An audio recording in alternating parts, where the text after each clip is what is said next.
السلام علیکم ورحمۃ اللہ وبرکاتہ، نحمده ونصلی علی رسوله الکریم، اما بعد فاعوذ باللہ من الشیطان الرجیم، بسم اللہ الرحمن الرحیم، رب اشرح لی صدری ویسر لی امری واحلل عقدۃ من لسانی یفقہوا قولی۔ کل کی آیات سے متعلق کوئی سوال اگر ہو، کوئی بات آپ نے سوچی ہو، کسی خاص آیت پر آپ رک گئے ہوں، ٹھٹک گئے ہوں، غور و فکر کیا، یا صرف وہ الفاظ تھے جو آپ کے کانوں کو ٹکرا رہے تھے۔ بظاہر دیکھنے میں سزائیں کتنی سخت ہیں اور واقعات و حادثات کتنے سخت ہیں، لیکن بار بار اللہ سبحانہ وتعالی اپنے فضل اور رحمت کا ذکر کر رہا ہے۔ ہم عام طور پر فضل اور رحمت کس کو سمجھتے ہیں؟ یا رحمت یا مرسیفل ہونا یا کائنڈ ہونا کس کو سمجھتے ہیں؟ کہ ہر صحیح غلط بات کو بس چھوڑ دیا جائے، اگنور کر دیا جائے۔ لیکن معاشرے میں کچھ جرائم اور کچھ غلط کام ایسے ہوتے ہیں کہ اگر ان کو ویسے ہی چھوڑ دیا جائے تو ایسا فتنہ و فساد پھیلے کہ جس سے ساری سوسائٹی متاثر ہو کر رہ جائے۔ بات یہ ہے کہ چیزوں کو اگر اصل جگہ پر اور اصل مقام پر رکھ کر نہ دیکھا جائے تو پھر یہی صورتحال ہوتی ہے۔ عورت نے اپنے رول کو سمجھا ہی نہیں، اور جو اس کا رول ہے، جو اس کی ذمہ داریاں ہیں اور جن ذمہ داریوں کو وہ ادا کرتی ہے اس کو بھی ویلیو نہیں کیا۔ وہ سمجھتے کہ یہ کوئی گھٹیا درجے کا یا کم تر درجے کا رول ہے، حالانکہ وہ کوئی معمولی رول نہیں ہے۔ ہمارا جتنا بھی نظام تعلیم ہے وہ اس رول کو صحیح طور پر ادا کرنے کے لیے تیار کم ہی کرتا ہے۔ ہاں، مردوں کا مقابلہ کرنے کے لیے تیار کرنے ہیں، اور جب عورتیں مردوں کا مقابلہ کرنے کے لیے تیار ہو جاتی ہیں تو وہ مقابلہ صرف مارکیٹ میں نہیں ہوتا، وہ مقابلہ پھر گھر کے اندر بھی ہوتا ہے۔ اور جہاں شوہر اور بیوی میں صرف مقابلے کی فضا ہو، وہاں کبھی بھی خوشی اور کبھی بھی سکون اور راحت نہیں ہو سکتی۔ چلیے ہم آج کی آیات شروع کرتے ہیں، آیت 35 سے 40 تک، آیت 35 to 40۔ اللہ نور السماوات والارض، اللہ نور ہے آسمانوں اور زمین کا۔ اسی آیت سے اس سورت کا نام سورت النور ہے۔ تو لفظ نور کو سمجھنے کی ضرورت ہے۔ پہلے نور کا لفظ روشنی کے لیے استعمال ہوتا ہے جو چیزوں کو ظاہر کرتی ہے، ایسی روشنی جو اشیاء کو دیکھنے میں مدد دیتی ہے، جس سے چیزوں کی حقیقت سمجھ میں آتی ہے۔ قرآن مجید میں اگر اس لفظ کو متعدد آیات میں دیکھا جائے تو کئی ایک معنوں میں یہ لفظ استعمال ہوا ہے، مادی اور مانوی دونوں صورتوں میں، یا حسی اور مانوی دونوں صورتوں میں۔ ایک نور وہ ہوتا ہے جو مادی چیزوں کے اندر ہوتا ہے، روشن چیزوں کا، مثلا سورج، چاند، ستارے، چراغ وغیرہ، یا آپ کی یہ لائٹس، بلب، یعنی جو اجسام میں ہوتا ہے، جو کریٹڈ ہے۔ اور یہ نور دیکھنے کا کام دیتا ہے، اس کے بغیر چیزوں کو دیکھا نہیں جا سکتا۔ اگر سورج نہ نکلے، چاند نہ ہو، آپ کی یہ بلب وغیرہ نہ ہو تو آپ کو چیزیں نظر نہ آئیں۔ اس کا خالق اللہ رب العزت ہے۔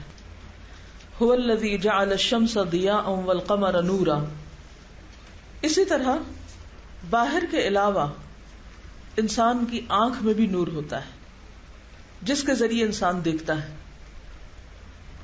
اگر باہر نور ہو بھی اور آنکھ میں نور نہ ہو تو انسان نہیں دیکھ سکتا۔ اسی کے بارے میں سورۃ البقرہ میں آتا ہے، مثلهم كمثل الذي استوقد نارا فلما اضاءت ما حوله ذهب الله بنورهم۔ ان کے نور کی مثال اس شخص کی طرح ہے جس نے آگ جلائی، پھر جب ماحول روشن ہو گیا تو اللہ ان کا نور لے گیا، یعنی ان کے دیکھنے کی صلاحیت ختم کر دی۔ یہ نور صرف آنکھ میں نہیں بلکہ دل میں بھی ہوتا ہے، جس سے انسان حقیقی معنوں میں دیکھ سکتا ہے، جو حسی اور مانوی کا امتزاج ہے۔ پہلی مثال جو سورج تاروں والی تھی وہ تو حسی نور کی تھی یا مادی نور کی۔ آنکھ کا نور حسی اور مانوی کا امتزاج ہے، جبکہ دل کا نور مانوی معنوں میں ہے. مانوی صورت ہے اس کی، یعنی وہ کوئی دیکھنے کی چیز نہیں یا محسوس کرنے کی چیز نہیں، بلکہ وہ سمجھنے کی چیز ہے. اسی طرح نور کا لفظ قرآن مجید میں وحی الہی یا دین کے لیے بھی استعمال ہوا ہے. قرآن پاک میں ارشاد باری تعالیٰ ہے افمن شرح اللہ صدرہ فہو علی نور من ربہ، کیا پھر وہ شخص جس کا سینہ اللہ نے کھول دیا پس وہ اپنے رب کی طرف سے نور پر، یعنی نور ہدایت پر، دین پر. اسی کی طرف سورۃ الاعراف میں اشارہ فرمایا واتبعوا النور الذی انزل معہ، پیروی کرو اس نور کی جو آپ کے ساتھ اترا ہے، یعنی وحی الہی کی، قرآن کی. یہ سورۃ الاعراف کی آیت تھی. سورۃ التوبہ میں آتا ہے یریدون ان یطفئوا نور اللہ بافواہہم، وہ چاہتے ہیں کہ اللہ کے نور کو اپنے منہ سے بجھا دیں. یہاں نور سے مراد دین ہے، یعنی دین کا خاتمہ کرنا چاہتے ہیں. قرآن مجید کے لیے بھی یہ لفظ استعمال ہوا ہے وَأَنزَلْنَا إِلَيْكُمْ نُورًا مُبِينًا، ہم نے آپ کی طرف روشن نور اتارا ہے. نبی صلی اللہ علیہ وسلم پر کیا اتارا گیا؟ قرآن مجید، جو ہم سب کے لیے آیا ہے. تو اس کو بھی قرآن مجید میں کیا کہا گیا ہے؟ نور. تورات کے لیے بھی آیا ہے وَأَنزَلْنَا التَّوْرَاةَ فِيهَا هُدًى وَنُورٌ، ہم نے تورات اتاری جس میں ہدایت اور نور ہے. انجیل کے لیے بھی آیا ہے وَآتَيْنَاهُ الْإِنجِيلَ فِيهِ هُدًى وَنُورٌ. تو کیا سمجھ میں آیا آپ کو کہ نور کی دو بڑی کون سی قسمیں ہیں؟ حسی اور مانوی. حسی جو سامنے محسوس ہوتا، نظر آتا، اور مانوی جس کا ادراک کیا جاتا ہے لیکن حس سے نظر نہیں آتا. اسی طرح نور کا لفظ نور الہی کے لیے یعنی دین کے لیے، وحی الہی کے لیے بھی استعمال ہوا. اب یہاں جو کہا گیا ہے کہ اللہ نور السماوات والارض، اللہ ہی آسمان و زمین کا نور ہے، تو اس کا معنی کیا ہے کہ روشنی کا، نور کا واحد ماخذ، منبع، سرچشمہ اللہ ہی کی ذات ہے. چاہے حسی نور ہو یا مانوی، وہ کہاں سے آتا ہے؟ اللہ رب العزت ہی کی طرف سے. اگر اللہ نہ ہوتا تو نہ آسمان میں نور ہوتا، نہ زمین میں نور ہوتا، اور نہ کسی کو نور نصیب ہوتا. تو اللہ نور السماوات والارض، اللہ نور ہے آسمانوں اور زمین کا.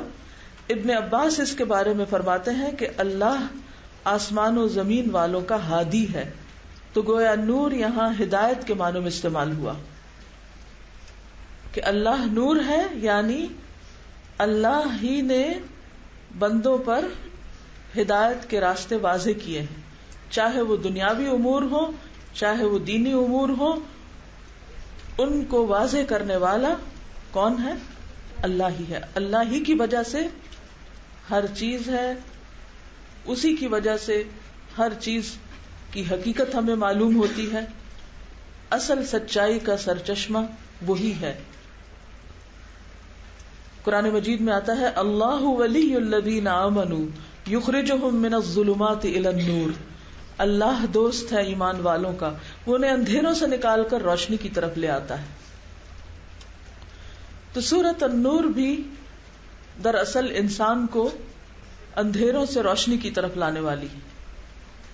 افسوس یہ کہ انسانوں نے دور جاہلیت کے ظالمانہ طور طریقوں کو، ظالمانہ سے مراد اندھیروں سے بھرے ہوئے طور طریقوں کو روشن خیالی سے تعبیر کیا ہوا ہے.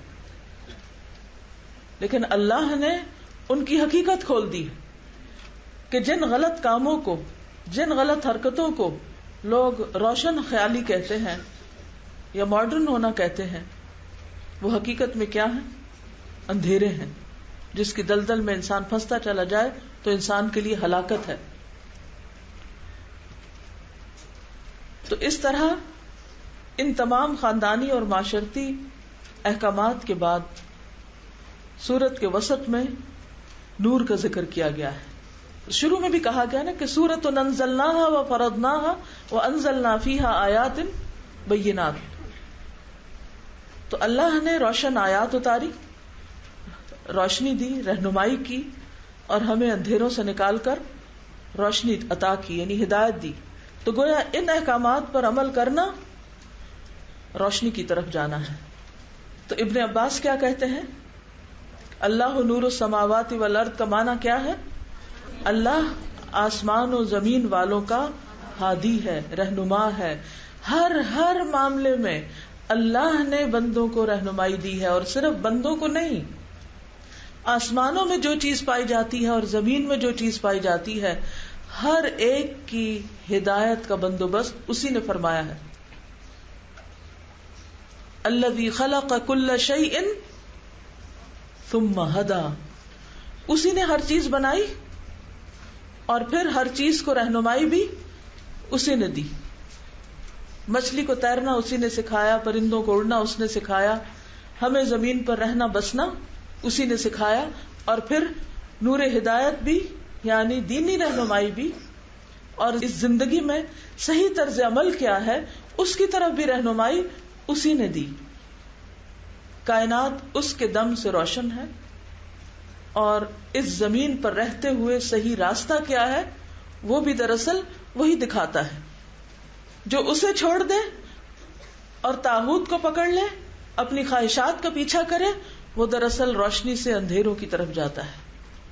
والذین کفروا اولیاءہم الطاغوت یخرجونہم من النور الی الظلمات.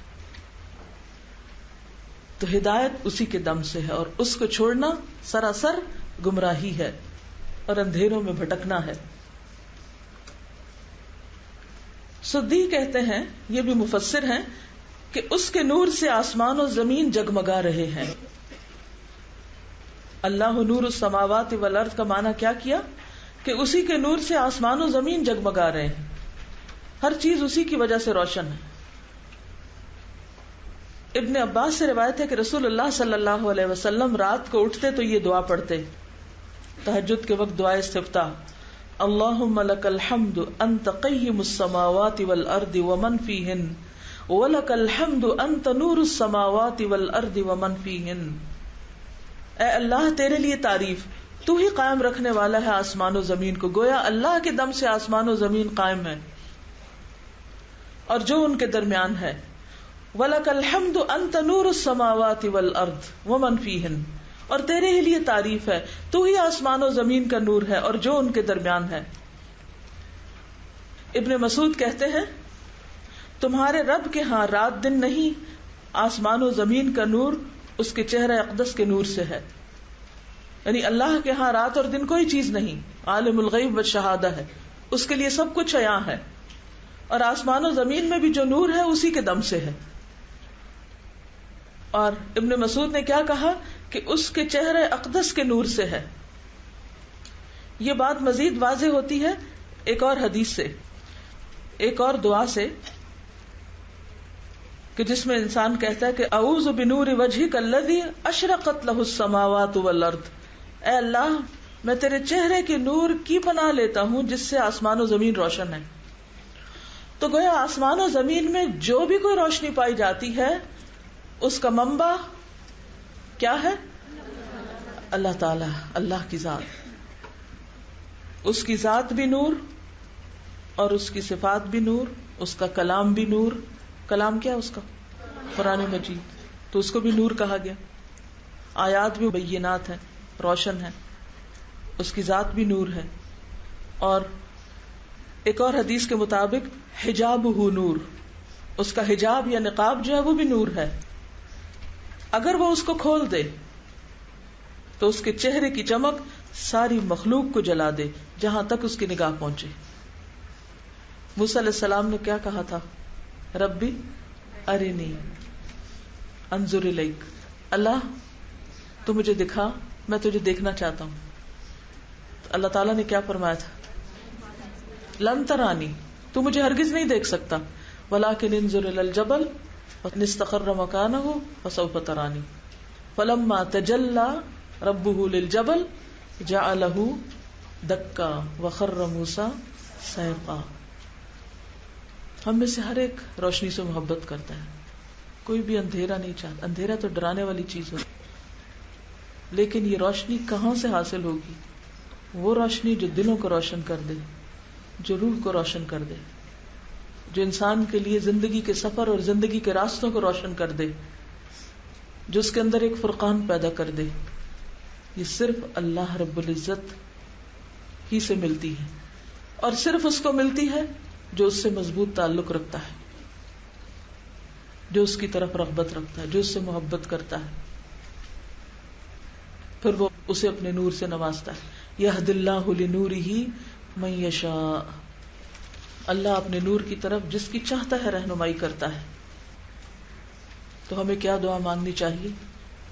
اللہم اجعل فی قلبی نورا وفی بصری نورا وفی سمعی نورا وعن یمینی نورا وعن یساری نورا وفوقی نورا تحتی نورا وامامی نورا وخلفی نورا واجعل لی نورا وفی لسانی نورا وعصبی نورا ولحمی نورا ودمی نورا وشعری نورا بشری نورا واجعل فی نفسی نورا واعظم لی نورا اللہم آتنی نورا اللہم آتنی نورا۔ ومن لم یجعل اللہ لہ نورا فما لہ من نور، جس کو اللہ نور نہ دے اس کے پاس کوئی نور نہیں، اس کے پاس کوئی روشنی نہیں، وہ پھر گمراہیوں میں بھٹک رہا ہے۔ اللہ نور السماوات والارض، اللہ ہی آسمان و زمین کا نور ہے۔ مثل نورہ، مثال اس کے نور کی، اس کے نور کو اگر سمجھنا ہو تو نور کی بہترین چیز کو اپنے سامنے لاؤ کہ بیسٹ ٹائپ آف نور یا روشنی یا لائٹ کیا ہو سکتی ہے۔ تو اس دور میں سب سے بہترین، پیور اور سب سے عمدہ روشنی کو ایک مثال سے سمجھایا۔ ہم اللہ کے لیے کوئی مثال بیان نہیں کر سکتے، نہ ہمیں حق ہے، لیکن اللہ سبحانہ و تعالی اپنی کسی بھی بات کو سمجھانے کے لیے جو چاہے مثال دے، تو اس نے ایک مثال سے اس بات کو سمجھایا ہے کہ اگر نور کو سمجھنا چاہو تو امیجن کرو یا دیکھو یا تجربہ کرو، مشاہدہ کرو۔ کس چیز کا مشاہدہ کرو؟ ایک چراغ کا۔ وہ چراغ کہاں ہے؟ ایک تاک میں ہے، محفوظ جگہ پر۔ تاک کیا ہوتا ہے؟ نیش، جیسے کھڑکی ہوتی ہے نا، تو جو اندر کو گہرائی کی طرف ہوتی، تو اسی طرح تاکچہ، اب اس سمجھے کہ جیسے کھڑکی کی طرز کا تاک یا تاکچہ بنا ہوتا تھا پہلے پرانے گھروں میں جہاں دیے جلائے جاتے تھے، یعنی دیے یا لالٹین کو ٹیبل پہ نہیں عام طور پہ رکھتے تھے، اونچی محفوظ جگہ پر دیوار کے اندر ہی گہرائی میں بنے ہوئے ایک خاص مقام پر رکھا جاتا تھا۔ تو چراغ کہاں ہے؟ ایک تاک میں ہے۔ تاک کے اندر چراغ ہے، اور چراغ کے اوپر کیا ہے؟ شیشہ ہے، جیسے لالٹین وغیرہ کا ہوتا ہے، یا لیمپ کے اوپر ایک شیشہ رکھا ہوا ہوتا ہے نا، تو اس سے فائدہ کیا ہوتا ہے؟ ہوا نہیں جاتی، محفوظ ہوتا ہے، پروٹیکٹڈ ہوتا ہے، اور وہ شیشہ ریفلیکٹر بھی ہوتا ہے، اس کے اندر سے زیادہ بہتر روشنی آتی۔ اور پھر اگر چراغ کو عمدہ قسم کا تیل ملے تو اس کی روشنی اور بھی عمدہ ہوتی ہے۔ اگر میلا تیل ہو تو کیا ہوتا ہے؟ روشنی بھی اسی قسم کی ہوتی ہے، اور اگر تیل عمدہ ہو، سورس عمدہ ہو، تو روشنی بھی تیز۔ اس زمانے میں روشنی کا جو سب سے بہترین سورس تھا یا بہترین کوئی اگزامپل ہو سکتی تھی، وہ ایسا چراغ تھا۔ کیونکہ ہوتا یہ ہے کہ انسان معقول کو محسوس سے بہتر طور پر سمجھتا ہے، اس لیے مثال دی گئی۔ معقول کیا ہوتا ہے؟ وہ چیزیں جو عقل میں آئیں، عقل سے جن کو سمجھا جائے، اور محسوس وہ ہوتا ہے جن کو آپ حسی یعنی اپنی آنکھ سے دیکھ سکیں۔ اب آپ مثلاً اسی روشنی کے بلب کو دیکھ سکتے ہیں، کسی بھی چراغ کو دیکھ سکتے ہیں۔ آج کل تو بہت سے قمقمے اور ہر طرح کی لائٹس اور اسپاٹ لائٹس اور عمدہ قسم کی روشنیاں طرح طرح کے طریقوں پر پائی جاتی ہیں، لیکن جس زمانے میں قرآن مجید نازل ہوا تھا، یا آج سے 100 سال پہلے جو بجلی کے دور سے پہلے، عمدہ ترین روشنی اسی طرح کے چراغوں سے حاصل ہوتی تھی۔ تو وہ روشنی جو انسان کو اللہ کی طرف سے حاصل ہوتی ہے، وہ روشنی انتہائی پیور، خالص، نورانی، جو اپنے آس پاس کو، اپنے ماحول کو روشن کر دیتی ہے، اور جس کا سورس بہترین ہے.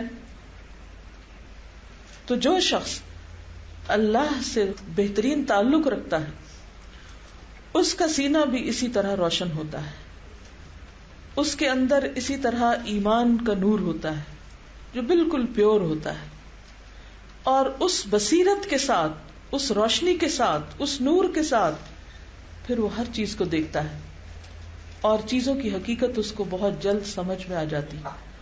اللہ کے احکامات بھی سمجھ میں آتے ہیں، اس کی مرضی بھی سمجھ میں آتی ہے، وہ پھر اس کی رضا کے مطابق فیصلے بھی جلدی کر لیتا ہے، وہ کسی کشمکش، کسی کنفیوژن میں نہیں رہتا، حق اور باطل کا ایک فرقان اس کو مل جاتا ہے. آپ دیکھیے کہ اگر روشنی مدھم ہو اور آپ نے کسی چیز کو دیکھنا ہو تو کیا ہوتا ہے؟ بعض اوقات ایسا ہوتا ہے، آج جیسے صبح میں بادل آ گئے تو میں پڑھ رہی تھی تو مجھے لگا کہ میں پڑھ نہیں پا رہی، نظر نہیں آ رہا، تو میں نے ایک لائٹ جلائی، دیکھا کہ نہیں بات بن رہی کیونکہ بہت باریک لکھا ہوا تھا جہاں سے میں پڑھ رہی تھی. دوسری لائٹ جلائی تو ذرا حالات بہتر ہوئے. تو میں یہ دیکھ رہی تھی کہ بعض اوقات تھوڑی روشنی ہوتی ہے، بعض اوقات زیادہ روشنی ہوتی ہے، بعض اوقات مطلوب روشنی ہوتی. تو جب تک مطلوب روشنی نہ ہو آپ چیزوں کو اپنے ہی ہاتھ کی تحریر کو بھی نہیں سمجھ سکتے. تو بہت سی چیزیں آپ نے بہت دفعہ دیکھی بھی ہوتی ہیں لیکن پھر آپ دھندلا جاتے ہیں، پھر آپ کو دوبارہ صحیح طور پر اس کو دیکھنے کی ضرورت ہوتی. آپ لوگوں میں سے کئی لوگوں نے پہلے بھی سورۃ نور پڑھ رکھی ہوگی لیکن ہر دفعہ پڑھنے کے بعد یوں لگتا ہے کہ جیسے اچھا اب روشنی ملی ہے اور اب سمجھ آنے لگا ہے کہ کیا کرنا اور کیا نہیں کرنا، کہاں غلط ہے اور کہاں صحیح ہے. تو بات یہ ہے کہ جس شخص کا اللہ سے تعلق ہوتا ہے، جس کے اندر ایمان راسخ ہوتا ہے، اس کو اللہ تعالیٰ اسی درجے کی روشنی دیتا ہے اور بہترین روشنی دیتا ہے جس کے ذریعے وہ زندگی کا یہ سفر صحیح طور پر اختیار کرتا ہے حتیٰ کہ اللہ کو جا ملتا ہے. اب ذرا اس مثال کو سمجھیے کہ کس طرح اس نور کو سمجھایا گیا ہے. کمشکاتن، ایک تاک کی طرح، تاکچے کی طرح، فیہا مصباح، جس میں چراغ رکھا ہوا ہو. المصباح فی زجاجہ، وہ چراغ ایسا ہے جو شیشے میں ہے، فانوس میں ہے، جو ریفلیکٹر کا کام دے رہا ہے. الزجاجہ تو وہ شیشہ بھی معمولی قسم کا شیشہ نہیں. آپ نے دیکھا ہوگا گھٹیا شیشے میں سے چیزیں کیسے نظر آتی، اور جو کرسٹل کلیئر شیشہ ہوتا ہے، بہترین قیمتی شیشہ ہوتا ہے، اس میں سے روشنی اور طرح نظر آتی. اب دیکھیے کہ عام بلب کی روشنی اور طرح ہوتی ہے لیکن جو شینڈلیئر آپ لٹکاتے ہیں اور جو قیمتی قسم کے آپ شیشے اس پہ لگاتے ہیں تو اس سے کس طرح کا ریفلیکشن آتا ہے، اس سے روشنی بالکل مختلف طرح نظر آتی. وہی چیز لیکن ریفلیکٹر اچھا ہونے کی وجہ سے اس کی قدر و قیمت بڑھ جاتی، یا اس کی پیورٹی کہہ لیں، کلیئرٹی کہہ لیں، خوبصورتی، انٹینسٹی، برائٹنس وہ بڑھ جاتی ہے. اور کیسے کأنہا کوکب دری، جیسے روشن ستارہ ہو. کبھی روشن ستارہ دیکھا آسمان پہ؟ اس کے اور آپ کے بیچ میں کیا ہوتا ہے؟ کوئی بھی دھندلاہٹ نہیں ہوتی. لیکن جو کم روشن ستارے ہوتے ہیں جب آپ ان کو دیکھتے ہیں تو وہ کبھی تو جگمگاتے ہیں اور کبھی ماند پڑ جاتے، کبھی غائب ہو جاتے ہیں. اسی طرح نارتھ سٹار جو ہے وہ اپنی جگہ پر رہتا ہے. اچھا، ستاروں سے زیادہ سورج چاند کی روشنی ہوتی ہے لیکن اس سے نہیں تشبیہ دی گئی کیونکہ وہ گہنا بھی جاتے ہیں. لیکن جو روشن ستارہ ہے وہ گہناتا نہیں ہے، وہ دھندلاتا بھی نہیں ہے، وہ برائٹ سٹار ہوتا ہے، اور اگر بادل نہ ہو تو واضح طور پر نظر آتا ہے. تو کہا کہ اس کے آس پاس جو شیشہ ہے اس شیشے کو آپ مثال دے سکتے ہیں ایسے سٹار سے جو انتہائی چمکتا ہوا ہے، جس کی وجہ سے اس چراغ کی روشنی اور بہترین طریقے پر ریفلیکٹ ہو رہی. اب سارا زور کس پر ہے؟ چراغ پر ہے نا، جو روشنی کا منبع ہے. یا تو تاک ہے جو اس کی حفاظت کر رہا، نیش سے حفاظت ہو رہی، یا پھر یہ کہ شیشے سے اس کی اور شدت محسوس ہو رہی. اور پھر اس کو مزید ایک اور مثال سے واضح کیا گیا. اور یہ جو دریون کا لفظ ہے نا، اس کے بھی دو روٹس ہیں. بعض قراءات میں اس کو دریون پڑھا گیا ہے اور اس کا روٹ پھر دال را حمزہ بتایا گیا. درا در ان ہوتا ہے ہٹانا، یعنی ایسا ستارہ جو اندھیرے ہٹا دے، یا پھر دال را را جو موتی کے معنوں میں ہوتا ہے، موتی بھی چمکدار ہوتا ہے. تو کوکب دری موتی جیسا ستارہ، موتی بھی چمکتے ہیں نا، اور پھر ستارہ بھی چمکتا ہے. تو یہ کس کی مثال ہے؟ زجاجہ کی. یعنی زجاجہ یا شیشہ کیسا ہے؟ ستارے کی طرح روشن. تب روشنی کا عالم دیکھیے پھر کیا ہوگا. پھر سورس آپ دیکھیے، یوقد من شجرۃ مبارکۃ زیتونۃ. پہلے زمانے میں الیکٹریسٹی نہیں ہوتی تھی، تیل سے دیے جلائے جاتے تھے، سرسوں کے تیل سے، زیتون کے تیل سے. لیکن زیتون کے تیل کی بھی قسمیں ہوتی ہیں، معلوم ہے آپ کو؟ کوئی بتائے گا؟ Virgin oil, extra virgin. تو زیتون کے تیل کی بھی بے شمار قسمیں ہیں. تو یہاں سب سے بہترین قسم کی بات ہو رہی ہے کہ وہ ایسے درخت سے لیا گیا ہے جو مبارک ہے، من شجرۃ مبارکۃ. اور وہ مبارک درخت کون سا ہے؟ زیتونۃ، زیتون کا ہے. اور زیتون کے درخت کے پتے اور لکڑی اور جڑیں، ہر ایک چیز بہت فائدے کی ہے. لیکن سب سے زیادہ فائدے کی چیز اس میں کیا ہے؟ تیل ہے. اور پھر یہ درخت ایسی جگہ ہوگا ہے لا شرقیۃ ولا غربیہ، جس پر صرف ون سائیڈڈ روشنی نہیں پڑتی. بعض درختوں پر اس وقت روشنی پڑتی ہے جب سورج نکلتا ہے، اور بعض پر اس وقت پڑتی ہے جب سورج غروب ہو رہا ہوتا ہے. تو آپ نے دیکھا ہوگا کہ بعض درخت جس پر ایک خاص طرف سے روشنی پڑتی ہے، وہ طرف تو اس کی بہت روشن ہوتی ہے اور اس کا پھل بھی عمدہ ہوتا ہے، لیکن دوسری طرف سے جہاں روشنی نہیں ہوتی وہ ایک ہی درخت کا دوسرا حصہ بالکل مریل سا ہوتا ہے. اگر آپ کبھی کسی باغ وغیرہ میں جائیں تو آپ غور کر سکتے ہیں کہ کون سا پودا کس طرح اگا ہوا ہے اور کیوں. بعض اوقات ایک ہی ہیج ہوتی ہے، مثلا گھر کے باہر اگر آپ نے کوئی باڑ وغیرہ لگائی ہوئی ہے تو اگر کارنر سے روشنی پڑ رہی ہے تو سائڈ سے ایک سائڈ اس کی بہت عمدہ ہوگی، اور اگر گھر کا سایہ باقی حصے پہ پڑ رہا ہے تو ایک ہی باڑ ہوگی مگر دوسرا حصہ اس کے مقابلے میں مختلف ہوگا، اچھا نہیں ہوگا. تو یہاں فرمایا کہ یہ زیتون کا تیل اس درخت سے لیا گیا ہے جو درخت بہترین درخت ہے، جس کو ہر طرف سے روشنی لگتی ہے. وہ صرف مشرق یا مغرب کی روشنی نہیں لیتا، وہ پوری روشنی لیتا ہے، وہ پورے کا پورا روشنی میں ہوتا ہے. اس لیے اس کا پھل نہایت عمدہ ہے. اس پھل سے جو تیل نکالا گیا ہے وہ تیل نہایت عمدہ ہے. وہ تیل جو ہے وہ دیا جاتا ہے اس چراغ کو.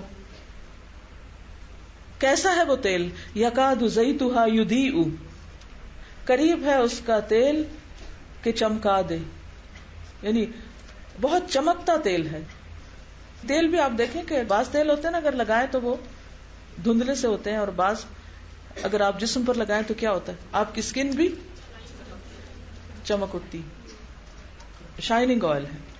وَلَوْ لَمْ تَمْسَسْهُ نَارٌ، اگرچہ اس کو آگ نہ چھوئے تو وہ خود بھی روشن ہے. یعنی ایسا تیل ہے جو روشن ہے، چاہے ابھی اس کو آپ نے آگ نہیں لگائی، یعنی ابھی وہ چراغ میں جا کر اس کی بتی کو آپ نے ابھی نہیں بھی روشن کیا، تو جس چیز کے اندر آپ نے وہ تیل رکھا ہوا ہے، جس بوٹل کے اندر، یا عام طور پر چراغ کے نیچے کا جو حصہ ہوتا ہے وہ شیشے کا ہوتا ہے یا ویزیبل ہوتا ہے تاکہ پتہ چلے کہ کتنا تیل رہ گیا، اگر تھوڑا ہو رہا ہے تو جلدی سے چینج کر دیں. کہا کہ ابھی اوپر کا چراغ تو جلا نہیں، لیکن جو نیچے کا تیل رکھا اس میں سے بھی روشنی پھوٹ رہی ہے. نور علی نور، نور پر نور، لائٹ اپون لائٹ، روشنی ہی روشنی، ہر چیز روشن. تو یہ روشنی جو نور علی نور ہے، یہ اللہ کے نور کی مثال ہے، جہاں کوئی اندھیرا نہیں، جہاں صرف روشنی ہی روشنی ہے. یعنی تیل بھی روشن ہے، اس کے اوپر چراغ بھی روشن ہے، اس کے اوپر گلاس بھی روشن ہے، اس نے پھر ماحول کو بھی روشن کر دیا ہے. اس مثال سے جس روشنی کا آپ تصور کر سکتے ہیں، جس میں کسی قسم کی کوئی بھام نہیں، ایسا اس کا شعلہ کہ جس میں کوئی دھواں نہیں. آپ کو معلوم ہوگا کہ زیتون کے تیل کو جب جلایا جاتا ہے تو بہت کم دھواں ہوتا ہے، اس میں بہت خالص قسم کا شعلہ ہوتا ہے جس کی روشنی پر بہت عمدہ ہوتی. یعنی اوپر سے بھی جل رہا ہے تو چمک رہا ہے، اور اس کی روشنی جب وہ نیچے اس کے اوپر پڑ رہی ہے تو وہ بھی، اور شیشے سے گزر رہی تو شیشہ بھی روشن ہے، اور ماحول بھی، یعنی ہر چیز روشن ہو گئی. ہر دور اور ہر علاقے کا انسان اس مثال کو سمجھ سکتا ہے. اگر الیکٹریسٹی کی مثال ہوتی تو آج بھی شاید کچھ علاقوں کے لوگ اس بات کو سمجھ نہ سکتے. میرا دل چاہتا ہے کہ یہ ساری چیزیں لے کے کسی وقت لائٹ کر کے دکھائی جائے، یعنی ایسا تیل لایا جائے، ایسا چراغ لایا جائے، ایسا تاک بنوایا جائے اور اس میں رکھ کے جلا کے اندھیرے کمرے کو روشن کیا جائے، پھر آپ کو پتہ چلے گا کس روشنی کی بات ہو رہی. ترکی میں میرے جانے کا اتفاق ہوا تھا تو پہلے وہاں پر مسجدوں میں، جیسے فیصل مسجد ہے یہ ٹرکس نے بنائی ہوئی تو بہت اس سے ملتے جلتے ان کے آرکیٹیکچر ہے، تو اس میں سینٹر میں ایک بہت بڑے رنگ کی شکل میں انہوں نے چراغ لٹکائے ہوئے ہوتے تھے، ان کے اندر زیتون کا تیل ہوتا تھا اور اس تیل سے اتنے بڑے بڑے ہال سے اور اتنے اونچے اونچے کہ اسی طرح جل چمک اٹھتی تھی سب چیزیں جیسے آج ہم بجلیوں سے ساری چیزیں روشن کرتے ہیں. اور یہ 500-600 سال پہلے کی مسجدیں ہیں بنی ہوئی کہ جن کے اندر روشنیوں کا اتنا بہترین انتظام تھا اور آرکیٹیکچر اس طرح کا. آج کے دور میں تو لاؤڈ سپیکر ہوتے ہیں تب جا کے پیچھے آواز پہنچتی ہے، لیکن انہوں نے اس کا ایفیکٹ اس طرح دیا ہوا تھا تعمیر کے اندر کہ امام اپنی جگہ پر کھڑے ہو کر بات کرتا ہے تو کئی سو لوگ بیک وقت اس کو سن سکتے ہیں، یعنی اس کی ایکو کی وجہ سے اور اس کے انتظام کی وجہ سے. اور پھر انہوں نے چھت کے اوپر یا جو مینار ہے اس کے اندر ایک ایسی کھڑکی یا جگہ رکھی ہوئی تھی کہ جہاں یہ سارا دھواں جو بہت عرصے میں جا کر ہوا کے ساتھ ایک مخصوص جگہ سے نکلتا تھا تو وہاں وہ جمع کر لیتے تھے، اس کو اتار کر اسی زیتون کے تیل میں ملا کر پھر اس سیاہی سے قرآن لکھتے تھے. اسی لیے کہا جاتا ہے کہ قرآن مکہ میں اترا، مصر میں پڑھا گیا اور ترکی میں لکھا گیا. آج بھی آپ دیکھیں کہ جو کیلیگرافی کا جو سٹینڈرڈ ہے وہ ترکوں کے پاس ہے، وہ کہیں اور نہیں آپ کو ملے گا. اس کے پیچھے اس ماحول اور اس سیاہی کا بھی اثر ہے جو پیور اس تیل سے حاصل کی گئی، کیونکہ پھر وہ اس طرح پھیلتی نہیں، وہ سیاہی بھی نہیں پھیلتی. کئی سرمے آپ لگاتے ہیں تو ہر جگہ پھیل جاتے ہیں اور کئی ایک جو ہیں وہ سمٹے رہتے ہیں اور اسی سے زیادہ خوبصورتی آتی ہے پھر لکھنے میں بھی. تو اب روشنی کا کوئی تصور آ رہا ہے ذہن میں؟ جتنا تیل اچھا ہوگا، جتنا شیشہ اچھا ہوگا، اتنی ہی زیادہ روشنی چھن کے باہر نکلے گی. صرف چھن کے نکلے گی نہیں، اس کو ریفلیکٹ بھی کرے گی، اس کو اور زیادہ اسٹرانگ کر دے گی. اصل میں تو سورت النور ہے اور نور کے کانسیپٹ کو یہاں سمجھایا جا رہا ہے. اور پھر آپ دیکھیے کہ اللہ سبحانہ تعالی کی ذات اگر نور ہے تو اس کا حجاب بھی نور ہے، اور پھر جو کچھ اس نے اتارا وہ بھی نور ہے، اور جو رہنمائی اس نے سب کی ہدایت کی شکل میں نور، وہ بھی نور. اتنا واضح ہے آیات مبینات کہ ہر چیز کھل کے سامنے آ جاتی ہے. اس کے بعد اگر کوئی شخص یہ بہانہ کرے کہ لا عالم، مجھے تو پتہ ہی نہیں چلا کہ اللہ مجھ سے کیا چاہتا ہے، تو پھر اس میں اللہ کا نہیں، خود ہماری اپنی سمجھ کا قصور ہے. اس لیے پھر کس چیز کی طرف توجہ دینی چاہیے؟ زیادہ سے زیادہ نور کی دعا کی طرف کہ اللہ تو مجھے عطا کر. اور جب شیطان وسوسے ڈالے تو یہ دعا خاص طور پر پڑھے کہ اعوذ بنور وجہک، اللہ میں تیرے چہرے کے نور، کیونکہ چہرے کا نور پھر اور زیادہ اسٹرانگ ہے. اعوذ بنور وجہک الذی اشرقت لہ السماوات والارض. تو انشاءاللہ کسی قسم کی کوئی کنفیوژن نہیں رہے گی اور دل جو ہے وہ بھی روشن ہو جائے گا، اور جو فیصلے ہیں ان پر بھی اطمینان اور یقین حاصل ہوگا. ایسی کنوکشن کے ساتھ جب انسان کوئی کام کرتا ہے تو نہ طوفان انسان کا راستہ روکتے ہیں، نہ پہاڑ روکتے ہیں. صحابہ کرام کو دراصل یہی نور نصیب ہوا تھا جس کی وجہ سے کوئی چیز ان کے آگے نہیں رکی، کوئی چیز ان کے راستے میں رکاوٹ بنی ہی نہیں. روم اور ایران کے درباروں میں جاتے ہیں، نہ کسی چیز کا خوف ہے اور نہ کسی چیز سے کوئی امپریسڈ ہے. آج ہمارا کیا حال ہے؟ ہر روشنی سے متاثر ہے، روشنیوں سے متاثر ہے نا، روشن شہروں سے متاثر ہے، اور روشنی کا سورس ہم نے انسانوں کو بنا لیا ہے، اور روشن خیال ان کو بنا لیا جو سب سے زیادہ اندھیرے میں ہے. جہاں سے روشنی ملنی تھی اس کو تو بند کر کے رکھ دیا اور دوسری جگہ روشنی تلاش کرنے چل پڑے. ایکچولی میری اپنی ایک ریسرچ تھی جو میں ایڈس کی پالیسی، افریقن کنٹریز ہیں ان کے اوپر ایڈس کی پالیسیز کا انالیسس کری تھی، تو اس کے اندر کچھ فیکٹس اینڈ فگرز آئے تھے جو بہت زیادہ حیران کن تھے، اور اس کے بعد پھر ڈیٹیل میں آپ کو بتا دیتی ہوں تھوڑا سا کہ اس میں جو افریقن کنٹریز تھی اس میں سب سے زیادہ ایڈس جو ہے وہ ان کنٹریز میں ہوتا ہے. اور دو میری جو کنٹریز میں نے سلیکٹ کی ہوئی تھی اس میں یوگینڈا اور بوتسوانا تھی. بوتسوانا جو ایک کنٹری ہے اس میں سب سے زیادہ 4 کنٹریز ہیں جن کے اندر ایڈز ریٹ دنیا میں سب سے زیادہ ہائی ہے, اور بوتسوانا ان کے اندر سے بھی وہ ہے جس میں سب سے زیادہ ایج ہے. یہاں کے لوگوں کی جو ایج لمٹ ہے وہ 33 ایئرس ہے, اور بہت ہی کم کہ ہم وہاں پہ ایسا ہے کہ جو بچے پیدا ہو رہے ہوتے ہیں ان کی بھی جو ہے ایج بورن ہوتے ہیں, ان کے اندر آلریڈی ایج ایگزسٹ کرتا ہے HIV. لیکن اس میں جو مجھے جب میں نے تھوڑا سا ان کا کلچرل اور وہ چیزیں پتہ چلا کہ ان کی جو سیکشل ہیبٹس ہیں اور یہ بہت زیادہ ڈفرینس ہے. اور مجھے جو بہت شاکنگ چیز لگی تھی اس میں یہ تھا کہ ان کی جب ایک بہن کی شادی ہوتی ہے, یہ ان کا کسٹم ہے وہاں پہ کہ اگر ایک بہن کی شادی ہوتی ہے تو اگر اس کی دوسری بہن ہے تو وہ انڈرسٹوڈ ہے کہ ان دونوں بہنوں کے ساتھ اس شخص کا ریلیشن شپ ہوگا سیکشل.